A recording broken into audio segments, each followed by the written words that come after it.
So guys ఈ బండి వచ్చేసరికి 2024 హస్క్వర్నా స్వాట్ పిలియన్ 401 అనమాట. సో ఈ బండి ఏదైతే ఉందో మనకి 400cc ఇంజిన్తో వస్తుంది అనమాట. 42.9 bhp అండ్ 39 Nm టార్క్తో వస్తుంది అనమాట ఈ బండి అయితే ఉందో. సో మీరు చూడొచ్చు ఇది స్పోక్స్ పుల్తో వస్తుంది. సో ఇది కొంచెం కెఫరైజర్ టైప్ మోడల్లో ఉంటుంది అనమాట. అంటే మీకు కొంచెం పోస్చర్ అనేది కొంచెం అగ్రెసివ్గా ఉంటుంది అనమాట. సో పర్సనలీ నాకు ఈ బండి అంటే చాలా ఇష్టంగా, ఎందుకంటే మీరు చూసినట్టయితే హస్క్వర్నా లాంటి లుక్ ఉన్న బళ్ళు ఇండియాలో చాలా తక్కువ ఉంటాయి అనమాట. సో ఎవరైతే యూనిక్గా తీసుకుందాం అనుకున్న వాళ్ళు తీసుకోవచ్చు. ఇంతకుముందు మనకి హస్క్వర్నా అనేది 250cc ఇంజిన్తో వచ్చేది, ఇప్పుడు మనకి 400cc ఇస్తున్నాడు.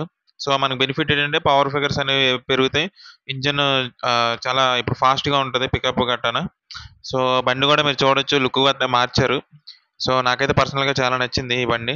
సో ప్రైస్ వచ్చేసరికి 3.5 lakhs పైన పడుతుంది అనమాట. ప్రైస్ వచ్చేసరికి ఆన్ రోడ్ అంటే ఊరికి మారుతుంది కాబట్టి కరెక్ట్ ప్రైస్ చెప్పడం లేదు.